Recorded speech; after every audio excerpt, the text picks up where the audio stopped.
Number 4, authentic.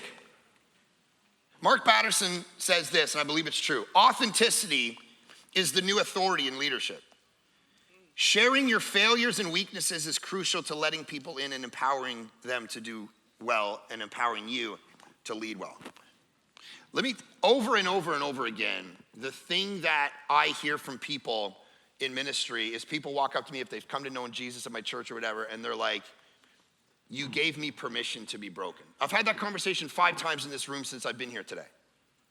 5 times, somebody said to me, you know what, man? I see, like, because, you know, I don't know if I got Tourette's, I got obsessive compulsive disorder, I twicking my face around all the time, it's ridiculous. I shouldn't even be up here.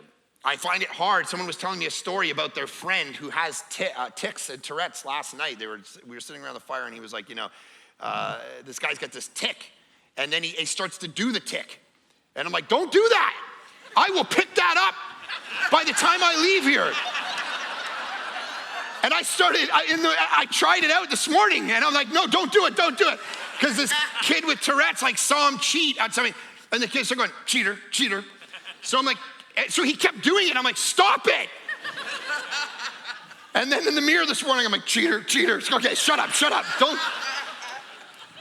And I can't tell you how many times leading and preaching out of a broken place and a place that gives people permission has changed people's lives.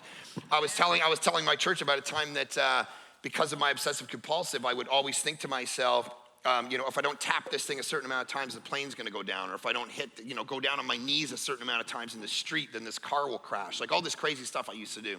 And I was giving an illustration. A lady walked up to me on Monday in the playground of this park, and she walked to me and she said, you know, for 30 years, I have sat in my house and folded laundry and said, if this corner doesn't touch this corner, my husband's gonna die in a car wreck and my kids are gonna die by the time they get home. And I never told another human being because I didn't know anyone else in the world had ever thought like that until you shared that. And she went and told her story and her husband's like, okay, crazy woman, you go talk to Pastor Mark and you guys can have fun together.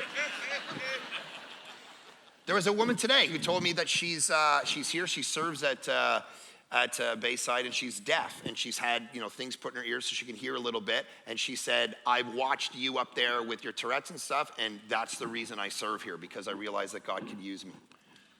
Right? That's the reality, man. And the more you try to be cool and do, you don't give anybody permission because they got to be perfect. And so using authenticity is huge.